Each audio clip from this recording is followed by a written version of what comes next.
ಈಗ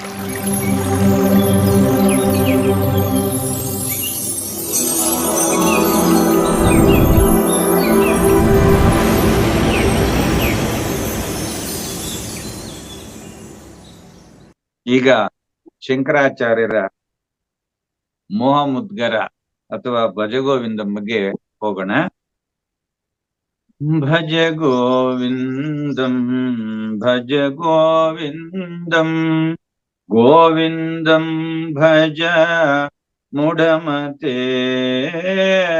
ಭಜ ಗೋವಿಂದಂ ಭಜ ಗೋವಿಂದಂ ಗೋವಿಂದಂ ಭಜ ಮುಡಮತೆ ಸಂಪ್ರಾಪ್ತೆ ಸನ್ನಿಹಿತೆ ಕಾಲೇ ಸಂಪ್ರಾಪ್ತೆ ಸನ್ನಿಹಿತೆ ಕಾಲೇ ನಹಿ ನಹಿ ರಕ್ಷತಿ ಡುಕೃಂಕರಣೆ ನಹಿ ನಹಿ ರಕ್ಷತಿ ಡುಕೃಂಕರಣೆ ಭಜ ಗೋವಿಂದಂ ಭಜ ಗೋವಿಂದಂ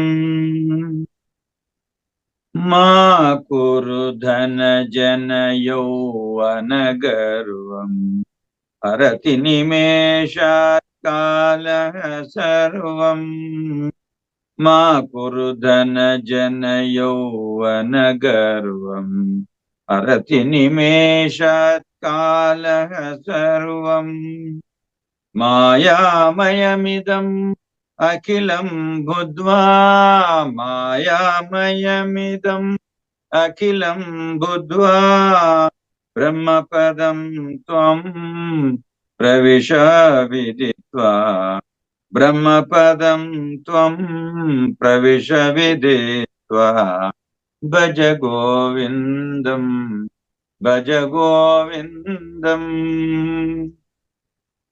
ಈ ಚರಣದ ಕನ್ನಡ ಅನುವಾದ ಹೀಗಿದೆ.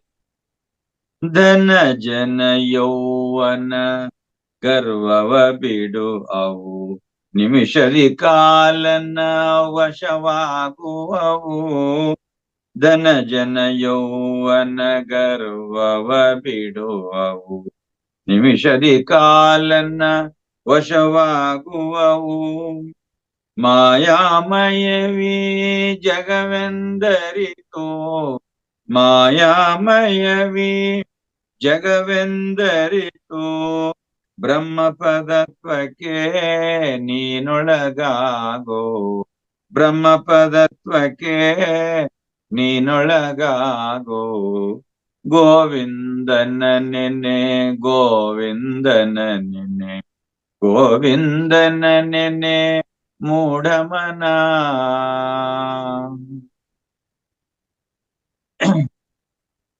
ಆತ್ಮೀಯರೇ, ಜೀವನದಲ್ಲಿ ಹುಸಿ ಮಾಯೆ ಅಂತಕ್ಕಂಥದ್ದು ಮತ್ತು ಟೊಳ್ಳು ಬಿಂಕಗಳು ಮನುಷ್ಯನನ್ನ ಸಂಸಾರದ ಶೋಕ ಚಕ್ರಕ್ಕೆ ಬಂಧಿಸ್ತವೆ. ನೋಡಿ, ಅದ್ರ ಹೆಸರೇ ಹುಸಿ ಮಾಯೆ. ಹುಸಿ ಅಂದ್ರೆ ಏನು? ಸುಳ್ಳು ಅಂತ. ಅಂದ್ರೆ ಹುಸಿ ಮಾಯೆ ಅಂದ್ರೆ ಏನು? ಮಾಯೆ ಅಂತಕ್ಕಂಥದ್ದು ಇಲ್ಲವೇ ಇಲ್ಲ ಅಂತ. ಮಾಯೆ ಅಂತಕ್ಕಂಥದ್ದು ಇಲ್ಲವೇ ಇಲ್ಲ, ಅದು ಸುಳ್ಳು. ಅದನ್ನ ಅಲ್ಲಮ ಪ್ರಭುಗಳು ಬಹಳ ಚೆನ್ನಾಗಿ ಹೇಳ್ತಾರೆ. ಹಿಂದೆ ಹೇಳಿದ್ದೆ, ಹೆಣ್ಣು ಮಾಯೆ ಎಂಬರು ಹೆಣ್ಣು ಮಾಯೆ ಎಲ್ಲ, ಮಣ್ಣು ಮಾಯೆ ಎಂಬರು ಮಣ್ಣು ಮಾಯೆ ಎಲ್ಲ, ಹೊನ್ನು ಮಾಯೆ ಎಂಬರು ಹೊನ್ನು ಮಾಯೆ ಎಲ್ಲ, ಮನದ ಮುಂದಣ ಆಸೆಯೇ ಮಾಯೆ ಕಾಣ ಗುಹೇಶ್ವರ. ಎಷ್ಟು ಸ್ಪಷ್ಟವಾಗಿ ಹೇಳ್ತಾರೆ. ಮಾಯೆ ಅಂತಕ್ಕಂಥದ್ದು ಇಲ್ಲವೇ ಇಲ್ಲ. ನಮ್ಮ ಮನಸ್ಸಿನಲ್ಲಿ ಇರ್ತಕ್ಕಂತಹ ಆಸೆನೇ ಅಥವಾ ಮೋಹವೇ ಮಾಯೆ. ಈ ಹುಸಿ ಮಾಯೆಯಲ್ಲಿ ಸಿಕ್ಕಾಕೊಂಡಿದ್ದೀವಿ ನಾವು. ಮತ್ತು ಟೊಳ್ಳು ಬಿಂಕಗಳು, ಬಿಂಕ ಭಿನ್ನಾಣ ಅಂತ ಹೇಳ್ತಾರೆ ನೋಡಿ, ಆಡಂಬರ. ಈ ಆಡಂಬರದಿಂದಲೇ ನಾನು ಸಂತೋಷವಾಗಿರ್ತೀನಿ ಅಂತಕ್ಕಂತ ಭ್ರಮೆಯಲ್ಲಿ ಇರ್ತಾರೆ. ಇವೆರಡೂ ಸೇರ್ಕೊಂಡು ಹುಸಿ ಮಾಯೆ ಮತ್ತು ಟೊಳ್ಳು ಬಿಂಕಗಳು ಎರಡೂ ಸೇರ್ಕೊಂಡು ಮನುಷ್ಯನನ್ನ ಸಂಸಾರ ಅಂತಕ್ಕಂತ ಚಕ್ರಕ್ಕೆ, ಅದು ಎಂಥ ಚಕ್ರ, ಅದು ಶೋಕಮಯವಾಗಿರ್ತಕ್ಕಂಥ ಚಕ್ರ. ಆ ಶೋಕಮಯವಾಗಿರ್ತಕ್ಕಂಥ ಚಕ್ರಕ್ಕೆ ತಕೊಂಡೋಗಿ ಕಟ್ಟಾಕ್ಬಿಟ್ಟಿವಿ. ಮನುಷ್ಯ ಪ್ರಾಪಂಚಿಕ ವಸ್ತುಗಳ ಜೊತೆಯಲ್ಲಿ ಆ ಪ್ರಾಪಂಚಿಕ ವಸ್ತುಗಳೊಂದಿಗೆ ತನ್ನ ದೈಹಿಕ ಮತ್ತು ಮಾನಸಿಕ ಮತ್ತು ಬೌದ್ಧಿಕ ಸಂಬಂಧವನ್ನ ಇರಿಸ್ಕೊಳ್ತಾನಲ್ಲ, ಆವಾಗ ಅವನಲ್ಲಿ ಪ್ರಕೃತಿಗೆ ಸಹಜವಾಗಿರ್ತಕ್ಕಂತಹ ಸೆಳೆತಗಳು ಅವನ ಮೇಲೆ ತುಂಬಾ ಪ್ರಭಾವವನ್ನ ಉಂಟು ಮಾಡ್ತವೆ. ಇದರಿಂದ ಅವನು ತನ್ನ ಸುತ್ತಮುತ್ತ ಇವರು ನನ್ನ ಜನ, ಇದು ನನ್ನ ವಸ್ತುಗಳು, ಇದು ನನ್ನ ಸುಖಗಳು, ಇದು ನನ್ನ ವಿಷಯಗಳು ಅಂತೇಳಿ ನನ್ನದು ನನ್ನದು ನನ್ನದು ಅಂತಕ್ಕಂತಹ ಈ ನಾನತ್ವವನ್ನ ತಂದ್ಕೊಂಡ್ಬಿಡ್ತಾರೆ. ಇವೇ ಮೊದಲಾದ ವಿಪರೀತ ಕಲ್ಪನೆಗಳನ್ನ ಮಾಡ್ಕೊಳ್ತಾ ಹೋಗ್ತಾರೆ. ಈ ವಿಪರೀತ ಕಲ್ಪನೆಗಳು ಅವನನ್ನ ಈ ಪರಿವರ್ತನೆಯ ಪ್ರವಾಹದಲ್ಲಿ ಸಿಕ್ಕಿಸ್ಕೊಂಡು ಪಂಥಭ್ರಾಂತನನ್ನಾಗಿ ಮಾಡುತ್ತವೆ. ಅವನು ಹೇಗೆ ಬದುಕಬೇಕಾಗಿತ್ತೋ ಅದರಿಂದ ವಿಮುಖಗೊಳಿಸ್ಬಿಡ್ತವೆ, ವಿರುದ್ಧ ದಿಕ್ಕಿನಲ್ಲಿ ಚಲಿಸೋ ಹಾಗೆ ಮಾಡುತ್ತವೆ. ಈ ಐಶ್ವರ್ಯ, ಸಂಬಂಧ, ವಂಶದ ಘನತೆ, ಯೌವನ ಮತ್ತು ಈ ಓಜಸ್ಸು ಇವೆಲ್ಲವೂ ಕೂಡ ಒಂದು ರೀತಿ ಅಲುಗಾಡುವ ಕಂಬಗಳಿದ್ದಂಗೆ.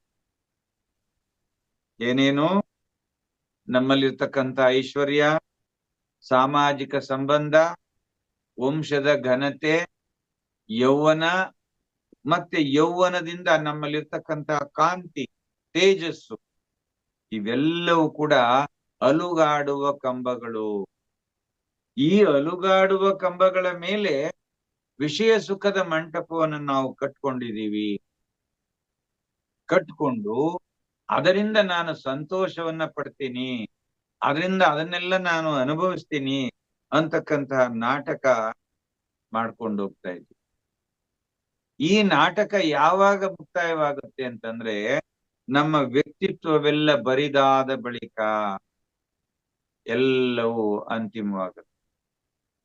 ಈ ವಿಷಯವನ್ನ ನಾವು ಹಿಂದಿನ ಪದ್ಯಗಳಲ್ಲಿ ಚರ್ಚೆ ಮಾಡಿದೀವಿ.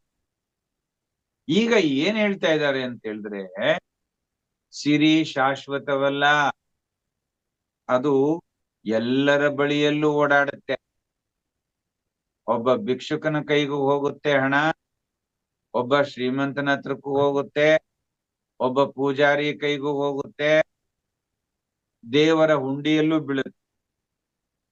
ಹೀಗಾಗಿ ಈ ಸಿರಿ ಅಥವಾ ಐಶ್ವರ್ಯ ಅಂತಕ್ಕಂಥದ್ದು ಸದಾ ಎಲ್ಲೆಂದ್ರಲ್ಲಿ ಯಾರ ಹತ್ರ ಅಂದ್ರೆ ಅವ್ರ ಹತ್ರ ಓಡಾಡ್ತಾ ಇರೋದ್ರಿಂದ ಇದ್ರ ಮೇಲೆ ನಾವು ಪೂರ್ಣ ವಿಶ್ವಾಸವನ್ನ ಇಟ್ಕೊಳ್ಳೋ ಹಾಗಿಲ್ಲ. ಯೌವನವು ಕೂಡ ಬಹಳ ಕಾಲ ಇರೋದಿಲ್ಲ. ಯೌವನವು ಕೂಡ ಬಹಳ ಕಾಲ ಇರೋದಿಲ್ಲ. ಇತರರ ಸ್ನೇಹ, ವಂಶದ ಹಿರಿಮೆ, ಕೀರ್ತಿ, ಅಧಿಕಾರ ಇವ್ಯಾವುದು ಕೂಡ ಶಾಶ್ವತವಾಗಿರೋದಿಲ್ಲ. ಇವೆಲ್ಲ ಬಗೆ ಬಗೆಯಲ್ಲಿ ಆಯಾಯ ಸಂದರ್ಭಕ್ಕೆ ತಕ್ಕಂತೆ ಆಯಾ ಸಂದರ್ಭದಲ್ಲಿ ಹೊಂದ್ಕೊಂಡು ಪ್ರಕಾಶಿಸುತ್ತೆ, ತೋರ್ಸ್ಕೊಳ್ಳುತ್ತೆ, ಮತ್ತೆ ಮಾಯೆಯಾಗುತ್ತೆ, ಮರೆಯಾಗುತ್ತೆ. ಅದಕ್ಕೆ ಇದನ್ನ ಕ್ಷಣಿಕ ಮನರಂಜನೆಗಳು ಅಂತ ಹೇಳ್ತೀವಿ. ಕ್ಷಣಿಕವಾದಂತಹ ಮನರಂಜನೆಗಳು. ಇವತ್ತು ಯಾರೋ ಒಬ್ರು ಬಂದ್ರು, ಒಂದು ಒಳ್ಳೆ ಉಪನ್ಯಾಸ ಕೊಟ್ರು, ಆ ಉಪನ್ಯಾಸವನ್ನ ನೋಡಿ ಕೇಳಿಸ್ಕೊಂಡು ನಾವೆಲ್ಲ ಏನ್ ಮಾಡ್ತೀವಿ, ಬಹಳ ಅದ್ಭುತವಾಗಿತ್ತು, ತುಂಬಾ ಚೆನ್ನಾಗಿತ್ತು ಅಂತೇಳಿ ಅವ್ರ ಬಗ್ಗೆ ವರ್ಣನೆ ಮಾಡ್ತೀವಿ, ಹೊಗಳ್ತೀವಿ. ಮತ್ತೆ ಅವರನ್ನ ಮರಿತೀವಿ. ಅವ್ರು ಹೇಳಿದ ವಿಚಾರಗಳನ್ನು ಕೂಡ ಮರಿತೀವಿ. ಅವರನ್ನೂ ಮರಿತೀವಿ, ಅವರು ಹೇಳಿಕೊಟ್ಟಂತ ವಿಚಾರಗಳನ್ನು ಕೂಡ ಮರಿತೀವಿ. ಅಂದ್ರೆ ಇವೆಲ್ಲವೂ ಕೂಡ ಏನಾಗ್ತಾ ಇದಾವೆ, ಕ್ಷಣಿಕವಾದಂತಹ ಮನರಂಜನೆಗಳಾಗ್ತಾ ಇದೆ. ಆದ್ರೆ ಶಾಶ್ವತವಾದ ಮನರಂಜನೆ ಆಗ್ಬೇಕು ನಮ್ಗೆ. ಶಾಶ್ವತವಾದ ಮನರಂಜನೆ ನಮ್ಗಾಗ್ಬೇಕು ಅಂದ್ರೆ ನಾವೇನ್ ಮಾಡ್ಬೇಕು? ಮುಂದೆ ನೋಡೋಣ. ಅಹಂ ಬುದ್ಧಿಯಿಂದ, ಅಹಂಕಾರದ ಬುದ್ಧಿಯಿಂದ. ಏನು ಅಹಂಕಾರ ಅಂತಂದ್ರೆ, ಈ ದೇಹ ನಾನು, ಇಲ್ಲಿ ಕಾಣಿಸ್ತಾ ಇರ್ತಕ್ಕಂಥದ್ದೆಲ್ಲವೂ ಸತ್ಯ, ಇವರೆಲ್ಲರೂ ನನ್ನವರು, ಇದು ನನ್ನದು, ನನ್ನ ಜಗತ್ತು ಅಂತಕ್ಕಂಥದ್ದು ಇದೆಯಲ್ಲ, ಇದು ಹುಸಿ ಮಾಯೆ, ಇದು ತಾತ್ಕಾಲಿಕ, ಇದನ್ನ ನಾವು ನಂಬಿಕೊಂಡಿರುವವನನ್ನ ಅಹಂಕಾರಿ ಅಂತ ಹೇಳ್ತಾರೆ. ಇಂತಹ ಅಹಂ ಬುದ್ಧಿಯಿಂದ ಕೂಡಿದವನಿಗೆ ಈ ಜಗತ್ತು ತನ್ನ ಪರಿಭಾವನೆಗೆ ತಕ್ಕಂತೆ ಮೋಹಕ ವಸ್ತುಗಳಿಂದ ಕೂಡಿದ ಪೂರ್ವ ವ್ಯಾಪಿತವಾದ ಕ್ಷೇತ್ರದಂತೆ ಕಾಣಿಸ್ಕೊಳ್ತದೆ. ಶಂಕರಾಚಾರ್ಯರು ಒಂದ್ ಕಡೆ ಹೇಳ್ತಾರೆ ಒಂದ್ ಮಾತು, ಇವತ್ತು ಯೌವನಕ್ಕೆ ಬಂದಿರುವವನಿಗೆ ಈ ಜಗತ್ತು ತುಂಬಾ ಸುಂದರ, ಬಣ್ಣ ಬಣ್ಣದಿಂದ ಕೂಡಿದೆ. ಅದೇ ನನ್ನಂತಹವನಿಗೆ 70, 80, 90 ತುಂಬಿದಂತಹ ಒಬ್ಬ ವೃದ್ಧನಿಗೆ ಈ ಜಗತ್ತು ನಿಸ್ಸಾರ, ಏನು ಇಲ್ಲ.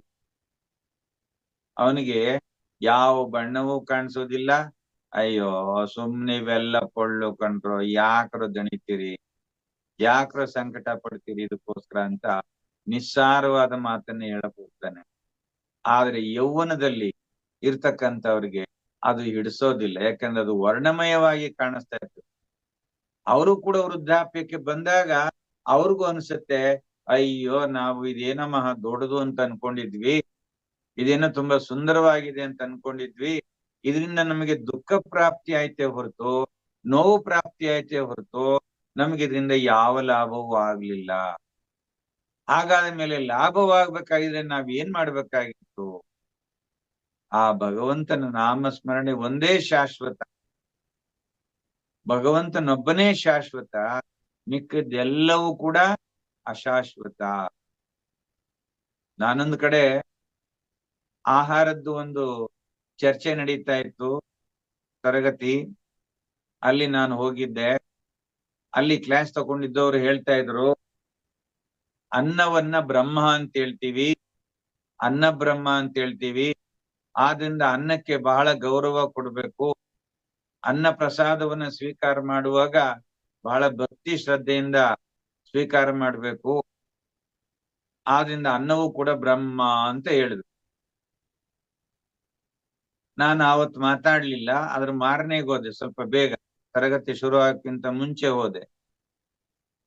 ಬಂದಿದ್ರು ಅವರುನು, ಸಪರೇಟ್ ಆಗಿ ಕರೆದ್ಬಿಟ್ಟು, ತಾವು ನಿನ್ನೆ ಅನ್ನವನ್ನ ಬ್ರಹ್ಮ ಅಂತ ಹೇಳಿದ್ರಿ, ನನಗೆ ಬಹಳ ಸಂತೋಷ ಆಯ್ತು, ಆದ್ರೆ ಬೆಳಿಗ್ಗೆ ಮಾಡಿದ ಅನ್ನ ರಾತ್ರಿಗೆ ಹಳಸೋಗುತ್ತೆ, ಅದು ತಿನ್ನೋದಕ್ಕೆ ಯೋಗ್ಯವಾಗಿರೋದಿಲ್ಲ, ಅದನ್ನ ಆಚೆ ಬಿಸಾಕ್ತಿವಿ.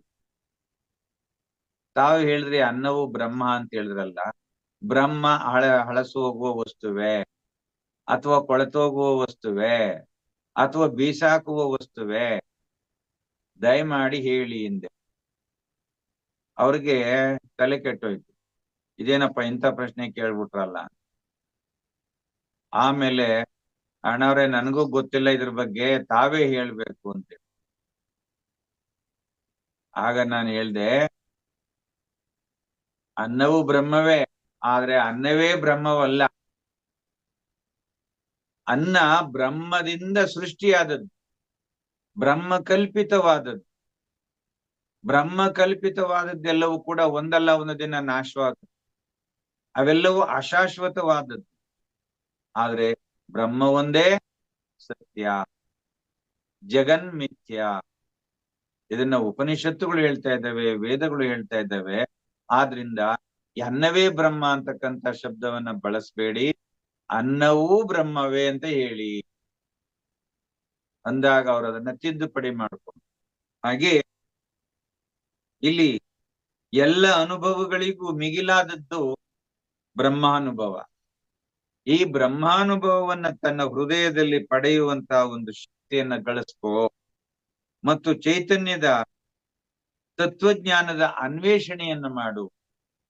ನಮಗೆಲ್ಲರಿಗೂ ಚೈತನ್ಯ ಪೂರ್ಣವಾಗಿರ್ತಕ್ಕಂತಹ ಬ್ರಹ್ಮಾನುಭವವನ್ನ, ಆತ್ಮ ಚೈತನ್ಯವನ್ನ ಅನ್ವೇಷಣೆ ಮಾಡು.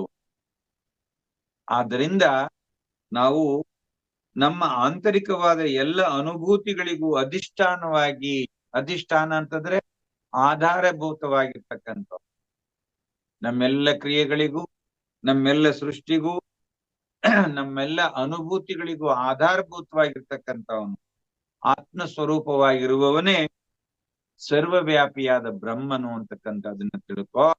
ಆ ಸರ್ವವ್ಯಾಪಿಯಾಗಿರ್ತಕ್ಕಂಥ ಬ್ರಹ್ಮನೇ ನೀನು ಅನ್ನೋದನ್ನ ಅರ್ಥ ಮಾಡ್ಕೋ. ನೋಡಿ, ಕೊನೆ ಶಬ್ದ ಬಹಳ ಮುಖ್ಯ. ಎಲ್ಲದಕ್ಕೂ ಆಧಾರಭೂತವಾಗಿರ್ತಕ್ಕಂತಹ, ಅಧಿಷ್ಠಾನವಾಗಿರ್ತಕ್ಕಂತಹ ಆತ್ಮ ಸ್ವರೂಪವಾಗಿರುವವನೇ ಶಾಶ್ವತ. ಅವನು ಸರ್ವವ್ಯಾಪಿಯಾಗಿದ್ದಾನೆ. ಅವನೇ ಪರಬ್ರಹ್ಮ. ಆ ಪರಬ್ರಹ್ಮವೇ ನೀನು. ನೀನು ಈ ಶರೀರವಲ್ಲ, ಈ ಇಂದ್ರಿಯಗಳಲ್ಲ, ಈ ಪಂಚ ಪ್ರಾಣಗಳಲ್ಲ, ಪಂಚೇಂದ್ರಿಯಗಳಲ್ಲ, ಪಂಚಭೂತಗಳಲ್ಲ, ಪಂಚ ವಿಷಯಗಳಲ್ಲ.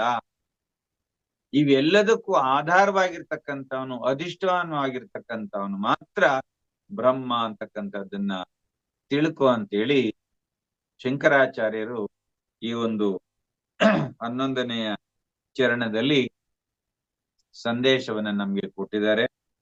ಆ ಸಂದೇಶವನ್ನ ತಮ್ಮಲ್ಲಿ ಅರಿಕೆ ಮಾಡ್ಕೊಳ್ತಾ ಈ 11ನೇ ಚರಣಕ್ಕೆ ನಾನು ಸಂಪನ್ನಗೊಳಿಸ್ತಾ ಮಂಗಳಾಚರಣೆಯನ್ನ ಆಚರಿಸ್ತೇನೆ. ಹರಿ ಓಂ.